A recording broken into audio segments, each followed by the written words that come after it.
இப்போ ரெண்டாவது பேசுவோம். மின்னல் ரவி அண்ணன்ட்ட கேட்டுக்கலாம். அண்ணா சார் வாங்க சார். இப்போ கொஞ்சம் எல்லாருக்கும் நம்ம டைம் இருக்கிறனால நல்லா ஃப்ரீயாகவே பேசுகிறாங்க. நீங்கள் சொல்லுங்கள், நீங்கள் வந்து ஒரு தொண்டர். இப்போ ஐயா பேசுனது உங்கள் 2 பேரும் வேற ஒரு ஆங்கிள். நீங்கள் என்ன சொல்ல போகிறீங்க?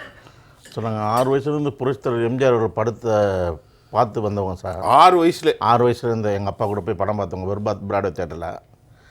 நாங்கள் படத்துலேயே வந்து இப்போல்லாம் படத்தில் பாட்டு வந்தால் வெளியில் போயிடுறாங்க. அப்போல்லாம் தலைவருடைய பாட்டு வந்து உட்காந்து கேட்பேன். ஏன்னு கேட்டிங்கன்னா, தலைவர் வந்த படத்தில் தத்துவ பாடலும் கேட்டுக்கிறோம், காதல் பாட்டையும் கேட்டுக்கிறோம், சோக பாடலையும் கேட்டுக்கிறோம். அதுக்கு உதாரணம் சொல்லணும்னா, தலைவர் எவ்வளோ படம் நடிச்சிருக்காரு. தன்னுடைய உடன் பிறந்த அண்ணன் சக்கரபாணி அவர்களுக்கு ஒரு படம் தான் சார் நடிச்சு கொடுத்தார். அந்த படம் வந்து அரச கட்டளை. அந்த படத்தில் வந்து ஒரு பாட்டு ஒன்று வரும். புரட்சித்தலைவி அம்மா அவர்கள் பாடுவாங்க, என்னை பாட வைத்தவன் ஒருவன், அந்த பாட்டுக்கு அவன் தான் தலைவன், ஒரு குற்றமில்லாத மனிதன், கோவில் இல்லாத இறைவன். புரட்சித்தலைவர் எம்ஜிஆர் அம்மா பாடுவாங்க. ஆனால் அந்த பாட்டு அம்மா பாடுவாங்க, அந்த பாட்டு படத்தில் வேறு. அந்த படத்தில் அம்மா பாடுவாங்க அரச கட்டளை படத்தில். ஆனால் புரட்சித்தலைவர் வந்து தன்னுடைய சொந்தமாக படம் எடுத்தார், அடிமை பெண். அந்த படத்தில் வந்து டைரக்ஷன் சங்கர் அவர்கள், தயாரிப்பு வந்து புரட்சித்தலைவர் எம்ஜிஆர். அந்த படத்தில் புரட்சித்தலைவர் அம்மா அவர்கள் வந்து பாட வச்சார். அம்மா என்றால் அன்பு, அப்பா என்றால் அறிவு, ஆசான் என்றால் தெய்வம், அதுவே மலையின். அது அவங்க சொந்த குரலில் பாடணும். அரச கட்டளையில் அது பாடுற போல வச்சு எனக்கு கொடுத்தாரு. ஆனால் அடிமை பெண்ணில் சொந்தமாக பாட வச்சார். சொந்தமாக. இதுதான் வந்து புரட்சித்தலைவர் ரொம்ப ஃபெமிலியரான ஒரு நல்ல ஒரு பாட்டு இல்லையா? அதுதான் சார் புரட்சி தலைவர். அப்படியாப்பட்ட புரட்சி தலைவரின் திருப்பெயரை வச்சு புரட்சித்தாய் சின்னம்மா அவர்கள் அனைத்து இந்த புரட்சி தலைவர் எம்ஜிஆர் மக்கள் முன்னேற்ற கழகம் கட்சி ஆரம்பிக்கிறாங்கன்னு போது இன்றைக்கி எல்லாரும் பேச ஆரம்பிச்சிட்டாங்க சார். வட சென்னையிலலாம் அந்த அம்மா வந்து கண்டிப்பாக இந்த கட்சி ஆளுங்கட்சியாக வரும், கண்டிப்பாக வரும். இந்த தேர்தலாலும் அடுத்த தேர்தல் கண்டிப்பாக வரும். காரணம், புரட்சி தலைவர் எம்ஜிஆர் என்ற ஒரு மாமனிதனை, ஒரு மகான் அந்த அம்மா பேர் வச்சுக்கிறாங்க பார்த்தியா. ஆனால் கண்டிப்பாக அந்த அம்மா வருவாங்க. வட சென்னையில் இருக்கிற அதிமுக கூட்டம்லாம் பின்னாடி சின்னம்மா பின்னாடி கண்டிப்பாக வரும். இது நான் சொல்கிறதுக்கு காரணம்னு கேட்டிங்கன்னா, புரட்சி தலைவி அம்மா அவங்க வந்து 6 லாங்குவேஜ் படிக்க தெரிஞ்சவங்க சார், புரட்சி தலைவி அம்மா. ஆனால் அவங்களோட இந்த சின்னம்மா வந்து ஒரு வட்ட செயலர்லேருந்து அடிமட்ட தொண்டர்லேருந்து அமைச்சராகக்கூடிய அளவுக்கு ஒருத்தனை உழைக்கக்கூடிய ஒரு தொண்டனை புரட்சி தலைவி அம்மா அவர்களை அடையாளம் காட்டி அமைச்சராக்கி உட்காந்து அழகுப்படுத்துவங்க. ஏன் இதை நான் சொல்கிறேன்னா, நாங்கள் இந்த அதிமுகவில் கொள்கைக்காக தான் நாங்கள் வந்து சேர்ந்தோமே தவிர கொலை பண்ணிட்டு வந்து எங்களை காப்பாற்று சார்ல. கண்டிப்பாக கொள்கைக்கோசம் தான் நாங்கள் அந்த அதிமுகவில் சேர்ந்துக்கிறோம் சார். அப்படியாப்பட்ட ஒரு அதிமுக கழகம் இன்றைக்கி வந்து சீரழிஞ்சின்னு வருதுன்னும் போது புரட்சி அம்மா பார்த்துட்டு கம்பெனி இருப்பாங்களா? 40 ஆண்டு காலம் இந்த கட்சியை காப்பாற்றினவங்க சார். புரட்சி அம்மா அவரோடு இருந்து நான் வந்து 2 ஊர் போய்க்கிறேன் சார்.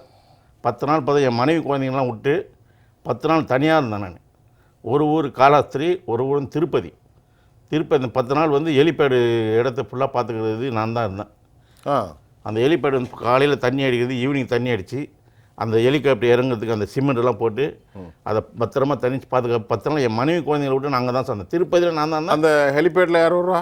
அந்த சிக்னல் கார்டு ஏர்ஃபோர்ஸ் ஒருத்தர். சரி. அவர் வந்து அம்மா வர்றதுக்கு 2 ஹவருக்கு முன்னே தான் வருவார். சரி. ஏன்னா அந்த ஹெலிபேடு இறந்து சிக்னல் காட்டணும் இல்லையா? சரி. ஹெலிகாப்டர். அந்த ஹெலிகாப்டர் இறங்குனா அம்மா வந்து இறங்கி முதல்ல அம்மா இறங்கும்போது பின்னாடி நின்றுவாங்க சொன்னம்மா. அம்மா பின்னாடி இப்படி இறங்கி பார்ப்பாங்க. பார்க்கும்போது தெரிஞ்சிடாப்பா எல்லாம் நாங்களாம் அப்படியே ஆச்சரியப்படுவேன் நான். சின்னம்மா இவ்வளோ ரூபா அம்மா பார்த்துக்கிறாங்களேன்னு. இறங்குவாங்க. கோயிலுக்கு போயிட்டு வரதுக்குள்ளே என்னுடைய வேலை வந்து அந்த பைலட் இருக்கிறாங்க இல்லையா, ஹெலிகாப்டர் போயிட்டு வந்தாங்க 2 பேர் வருவாங்க. அவங்களுக்கு 2 பேரும் என்ன கேட்குறாங்களோ அதை கவனிக்க வேண்டிய வேலை தான் என்னுடைய வேலை. அப்படி என் மனைவி குழந்தைங்களாம் விட்டுட்டு அங்கே போய் இருந்து வந்தோம் சார். இன்றைக்கி நான் புரட்சி தாய் சின்னம்மா அவங்க பக்கம் வந்துக்கிறேன்னா மெயின் காரணம் புரட்சி தலைவர் எம்ஜிஆர், புரட்சி தலைவர் அம்மா அவர்கள் புகழை பரப்பி வாழ்ந்து கொண்டு இருக்கிறோம் சார். நாங்கள் இன்றைக்கி இந்த கட்சியை காப்பாற்றக்கூடிய தகுதி சின்னம்மா அவங்ககிட்ட தான் இருக்குது என்ற ஒரு நம்பிக்கையோடு தான் நாங்கள் வந்துக்கிறோம். இந்த நம்பிக்கை கண்டிப்பாக நிறைவேறும். தேர்தல் முடிஞ்சு 3 மாதம் பொறுத்து பாருங்கள் சார். சரி. கட்சிக்காரங்க தமிழ்நாட்டிலேருந்து எத்தனை பேர் போயஸ் கார்டன் நோக்கி வராங்கன்னு பாருங்கள். 6 மாதத்தில் கட்சி எந்த கட்சி அம்மா வந்து சிறைக்கு அனுப்பி இந்த கட்சி அபகரிக்க நினைச்சாங்களோ அதே கட்சி சார்ந்தவங்க சின்னம்மா அவங்க தலைமையில் இந்த கட்சியை ஒப்படைக்க போகிறாங்க. அன்றைக்கி இதே நான் ஜெயா ப்ளஸில் வந்து நான் பேசுகிறேன் சார் கேள்வி நேரத்தில். ரவி சார் சுருக்கம். புரட்சி தலைவி அம்மா அவர்கள் இல்லாத இந்த நேரத்திலே தமிழக மக்களை கசக்கி பிழியும் தீய சக்தி திமுகவை வீட்டுக்கு அனுப்ப வேண்டும் என்ற ஒரு கொள்கையோடு புரட்சி தாய் சின்னம்மா அவர்கள் கழகத்தை புரட்சித் தலைவர் எம்ஜிஆர் அவர்கள் திருப்பெயரிலே கழகத்தை ஆரம்பித்திருக்கிறார்.